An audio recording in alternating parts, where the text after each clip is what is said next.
Yesterday we were looking down on Mars Hill from the Acropolis, the place where the Apostle Paul met with the philosophers, famous location in Athens.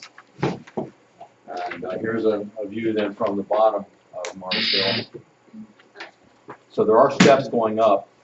I'm not sure if the steps were there in Paul's time or not. They may have been. Otherwise, it would have been very difficult to even climb up there. But once you're up here, even the steps don't go all the way to the top. They just get you up far away, almost. But then you've got to do some climbing up on top of it to see what that's like.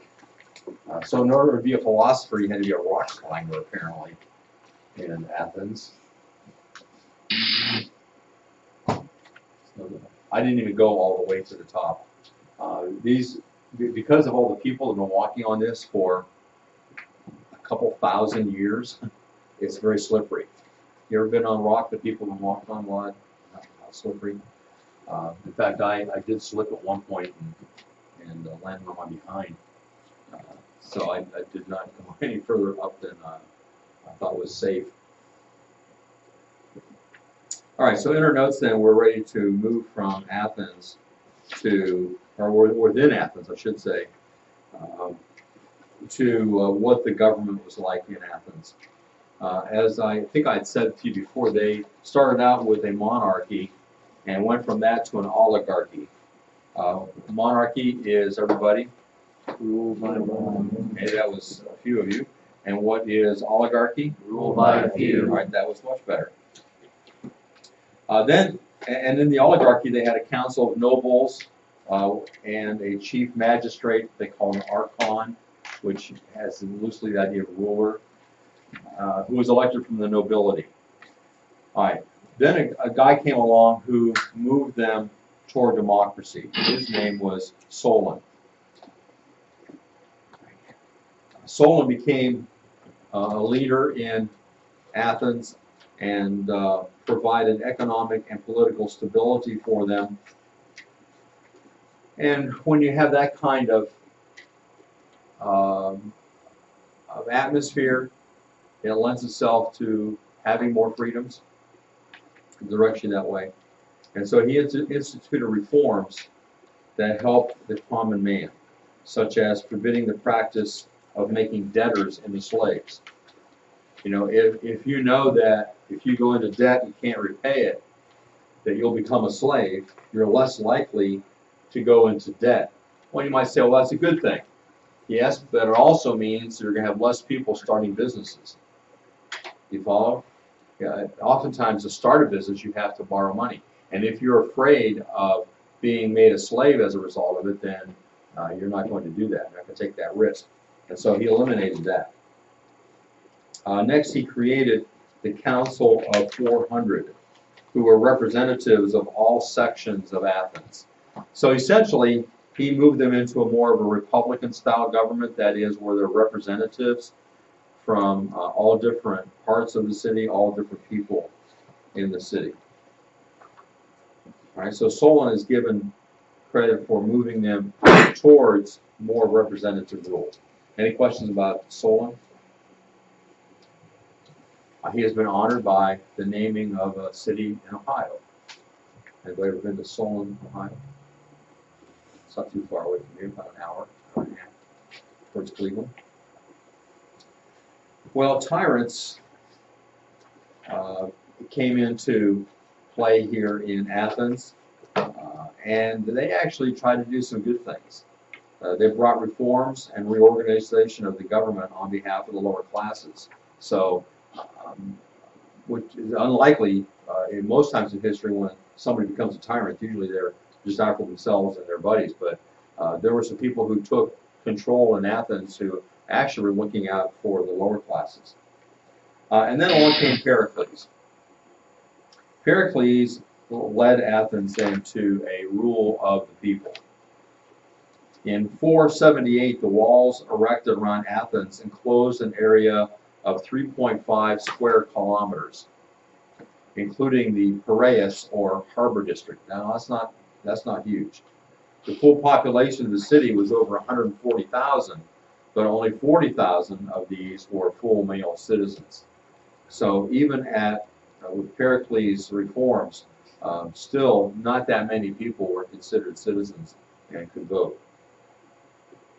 The Athenian society was composed of 4 main social classes. This time we're going to start on the bottom. We always start at the top and work to the bottom, and the bottom is never a surprise because we know who is always there. So who's on the bottom? Slaves.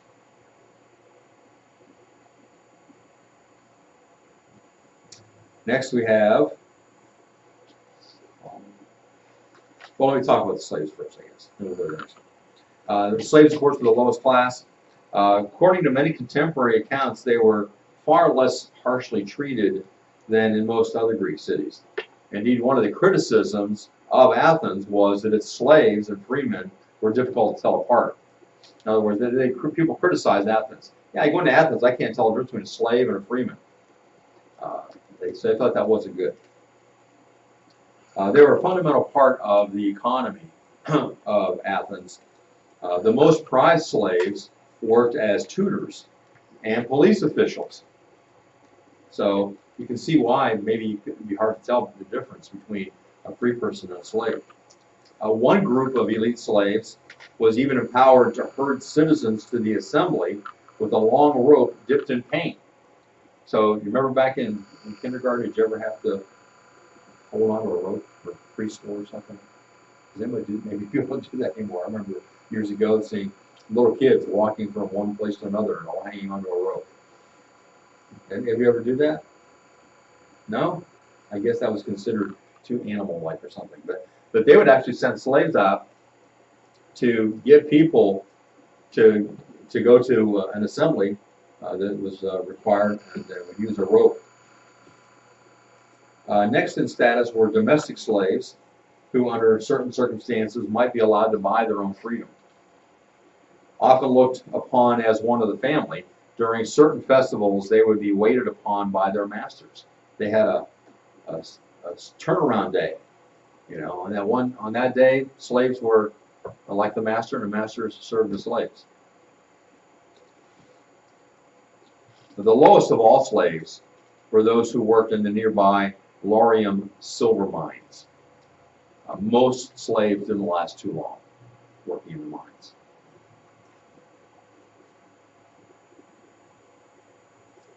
All right, the next group of people were the metics.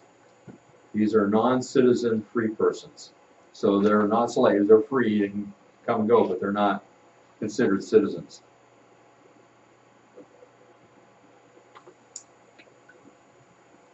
These freemen really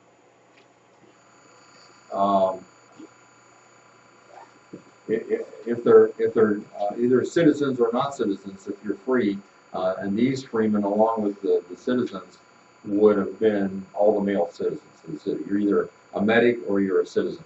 There were numerous classes within each of these as well. Ideally, the Greeks believed professions that relied on the payment of others were less favorable than professions in which a citizen was seen to be self-sufficient, such as farming. So if you were doing something in which people paid you, they thought that was a lower place to be than if you were farming and just getting for yourself. The lowest end was a group of people that were mainly composed of craftsmen and rowers on the triremes, the boats, the ships that they had. In the middle ranks were small farmers who had enough money to buy armor, infantry armor, and at the top were the aristocrats who owned large estates and traditionally made up the cavalry. There were, however, numerous in-between ranks based upon old tribal affiliations, your family history, based on past acts of heroism, family and religious connections, and so on. So within the freemen, there were a lot of different levels that you could be. All right, so we had the freemen, the metics, and then above them were the women.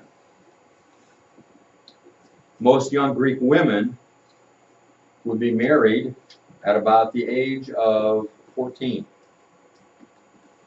So girls, what would be your status right now? Married, right? Now, you might think, But the boys my age just are not the kind of guy I would like to spend my life with, right? I mean, they're not looking, so you can be honest with them. Well, don't worry. Back then, you married somebody who was roughly twice your age. So you're 14, you're marrying somebody who's like 28 or 30. So does that make you feel better about it? You're not too crazy about being married at your age anyway? Is that what you're saying? Okay. So guys, you'd have to wait till you're much older to get married. Prior to the marriage ceremony, the couple would probably have met only a few times. So you're not marrying for love.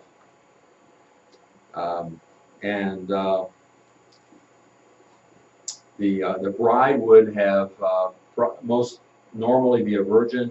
The husband most certainly not. Whether the couple found each other attractive was of secondary importance. The young bride would have been selected mainly for her dowry. That's the payment that the father would make to the husband. And also for her possible fertility. You know, does this look like somebody that's going to have a lot of children? And then her skills at things like weaving. Despite this, the marriage ceremony itself was rather romantic, and it would be sealed when the husband lifted his bride's veil and stared into her eyes. Does that sound familiar?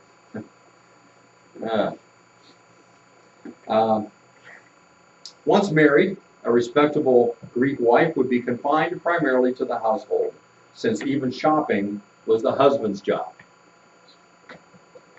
Her opportunities for socializing were therefore quite restricted. Though wives might meet their friends at the local water fountain during major festivals and for the performance of cult ceremonies, religious ceremonies. So their socialization was not something that was very easy. Divorce was not uncommon and had little of the stigma that later Christian civilization would attach to it, and women could and frequently did remarry. Then the fourth and highest group are the citizens.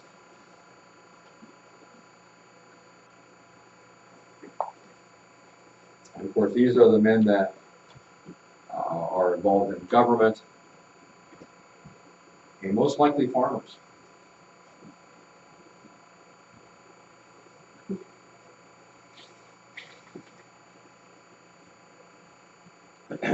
Let me say another word here about the agora. I know we talked about that before, but I've got something in my notes here that might interest you. All kinds of trade was took place there. Not just ordinary goods. There were barbershops, bathhouses, perfume vendors, drinking establishments, and brothels. Custom dictated that respectable women and young men should be absent from the agora until after midday. Though in fact lower class women would often be present from the early morning, selling such things as food and bread. And apparently bread sellers were notoriously loudmouth and vulgar. Not sure why that goes with bread. All right, let's do a little quiz here. See how you do. When we're talking about Sparta and Athens, let's do this. Let's put our right hand up for Sparta, our left hand up for Athens. All right, which one had the largest population?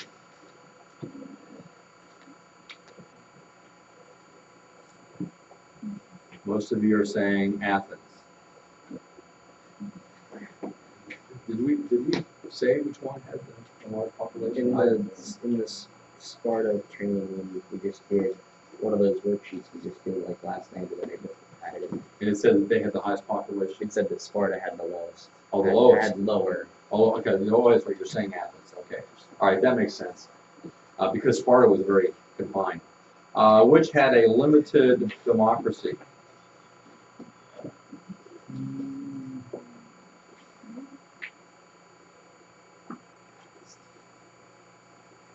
Some of you are switching. That would be Athens. Sparta did not have a democracy at all. Athens was a limited democracy and then not everybody could vote. So in that way it was limited. Okay, you better get this one now. Which was a military oligarchy? Looks like everybody's in agreement. It's Sparta.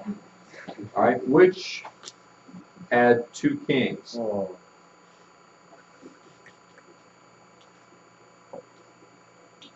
It's like most of you are in agreement that it's Sparta.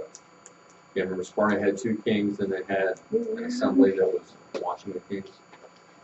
Which had an assembly?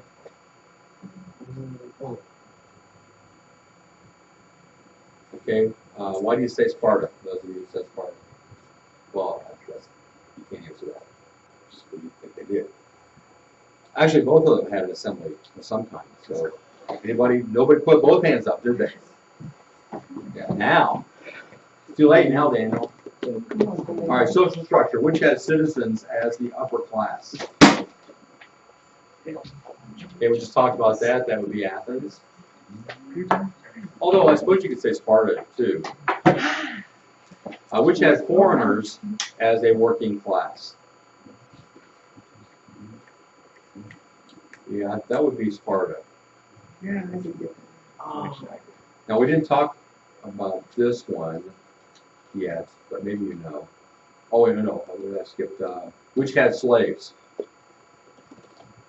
Now Daniel puts both hands up. Yes. Both had slaves. Which was the leader of the Delian League? No, process of elimination might help you here. The Delian League. I see some of you saying Sparta. No, it's Athens. Which was the leader of the Peloponnesian League? That is Sparta. Okay, which had the strongest navy? Strongest navy. You might infer this from when we talked about Persia, when Xerxes attacked Greece. The answer is Athens. Which had the strongest army on land? Yes, that would be Sparta. Next, which had militaristic values?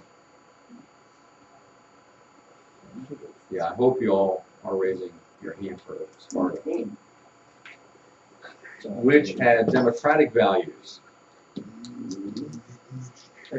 Okay, Athens.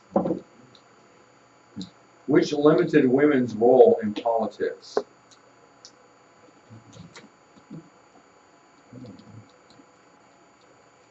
Yeah, I think they were limited both places. So you have to say both on that. Then which gave the most freedom to women? What would you say? Which gave most freedom?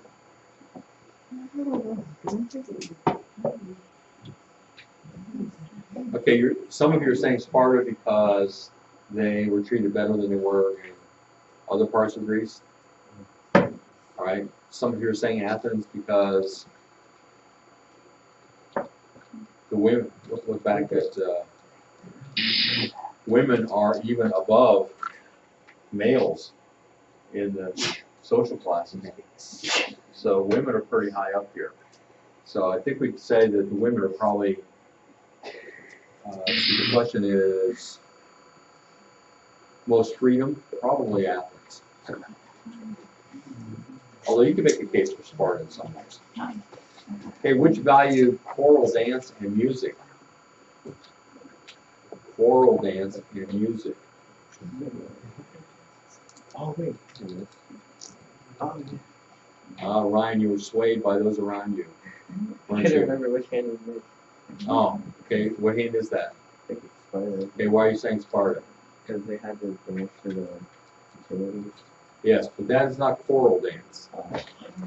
That's what choral dance is. I'm not sure I can explain it to you either. But music, choral dance, that's dancing to music. It is singing. And that's something that Athens was known for. Athens encouraged the arts. All right, what about which valued athletics? Yeah, that's got to be Sparta. All right, open your books now to page 55.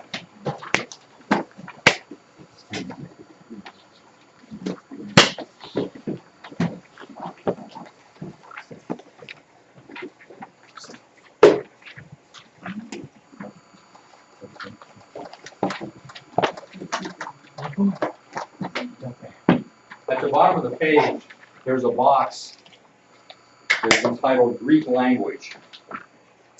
If you look on the left, you see the Greek letters, and then beside it, you see the English letters. So many of them look similar. Certainly A does, B is very similar, D, at least the lowercase d in Greek is similar to English, E. So you can see a lot of those have similarities. Some are different.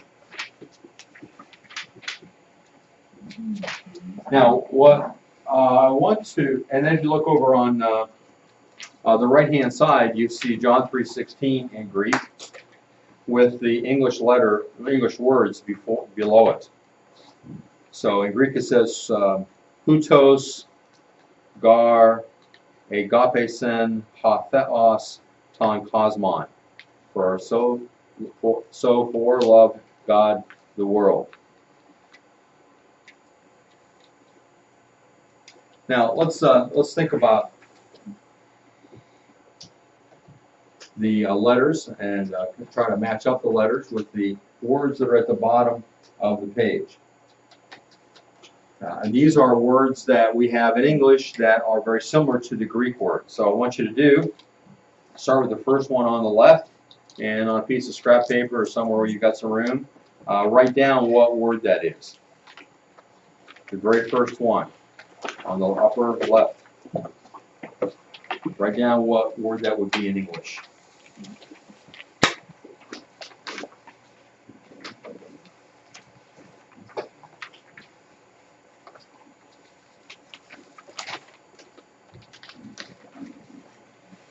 Raise your hand when you think you've got it. Okay, a couple people.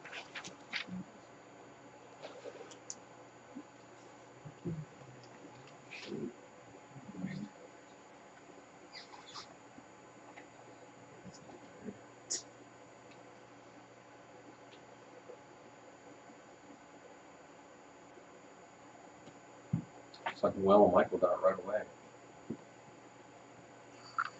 Have you taken some Greek? Some Greek?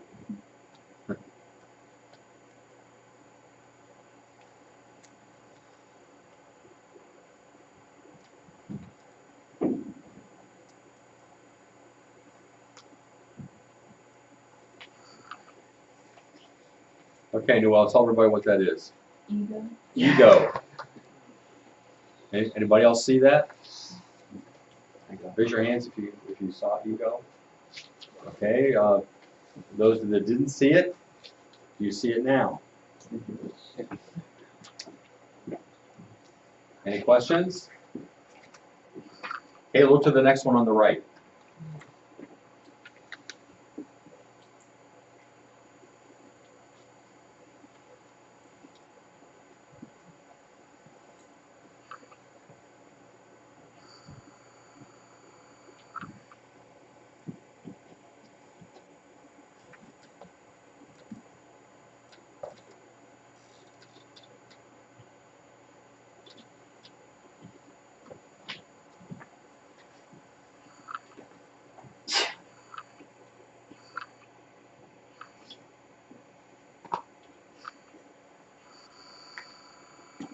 Joel has it.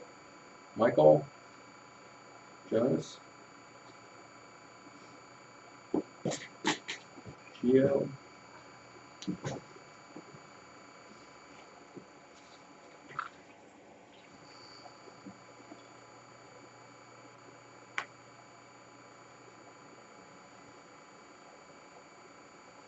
Once I recognize you, put your hand down.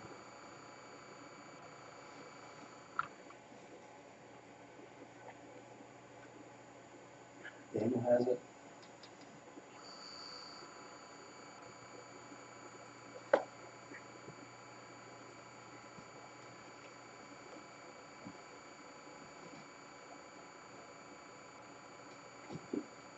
What may make this difficult for you, at least surprising, is there's a middle letter and the last letter of the word look entirely different, but it's the same sound. It's the same letter in English. Okay, Anna has it.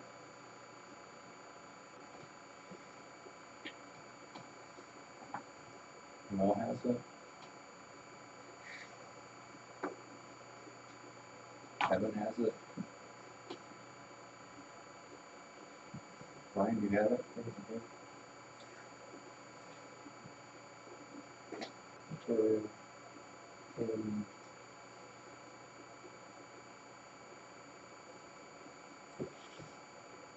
All right, Michael, tell everybody what it is.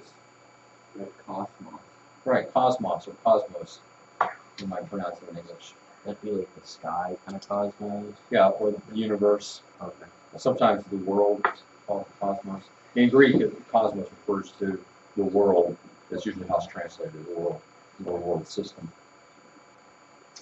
All right, let's see. Next one, over to the right. Now this one will be a little different when you make it into English.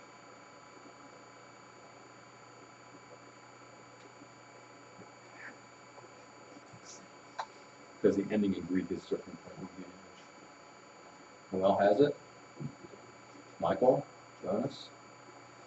Jordan? Joel?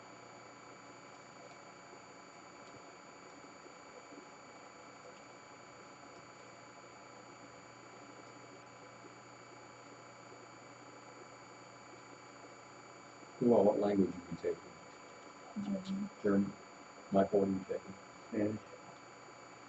You guys like language?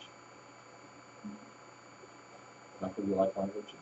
Since you guys are the first ones. So what language are you taking?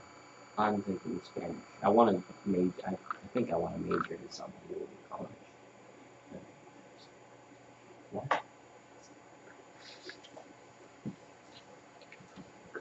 You know, they don't offer Klingon. I could just learn from the Klingon. Daniel, Ryan, Evan, Anna.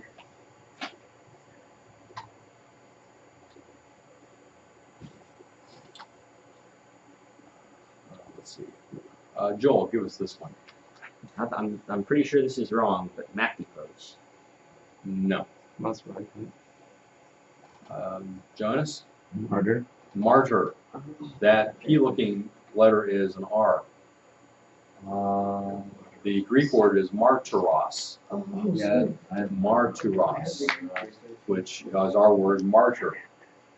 Originally the word simply meant a witness, but so many of the witnesses to Jesus were killed that it came to represent people who were killed for the faith.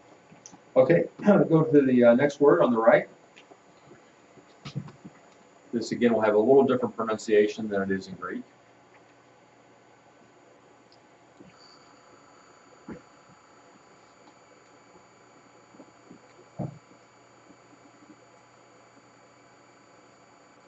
Well, and Jordan has it.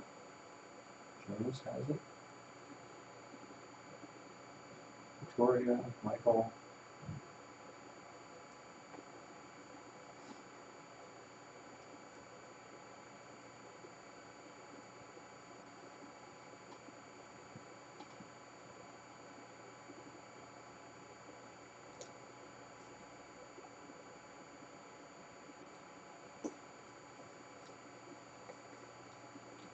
Joel. Jonas, did I say it already? Anna. I said you.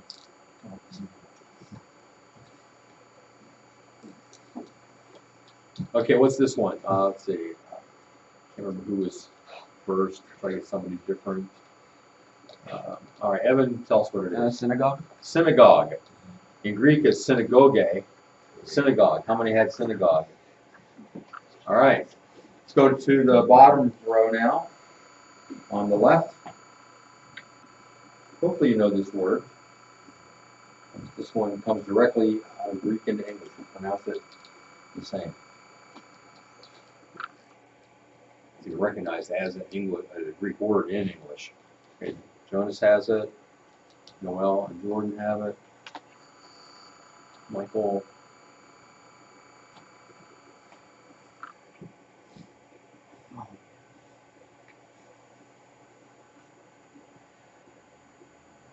Those of you that have it, do you know the Greek philosopher or scientist with whom this is associated? Oh, I have it. That's what I have. Oh, you have it?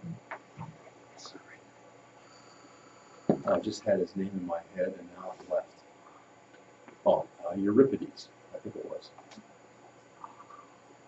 He cried this out, Victoria. He cried this out when he cried this word out when he got into his bathtub and discovered the idea of displacement, I think it's called.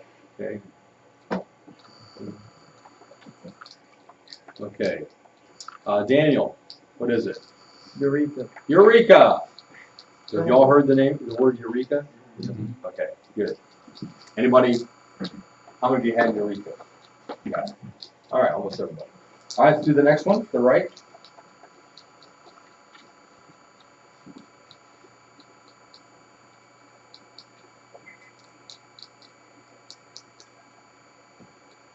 Okay, we're going to move more quickly now, we're almost out of time. Okay, Noel, Jordan. Jordan, you haven't said one yet, have you? All right, Jordan, what is this one? Crisis. In Greek, it would be crisis. Crisis. How many of you got that? Most of you already. All right, do the next one to the right. This one would have a different pronunciation. Okay, Jonas has it. Well.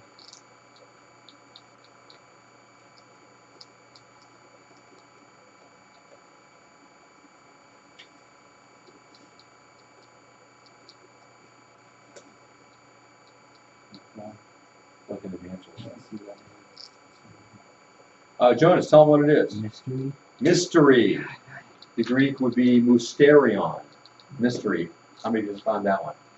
Okay, one more. It's the word that means sound. Okay, okay.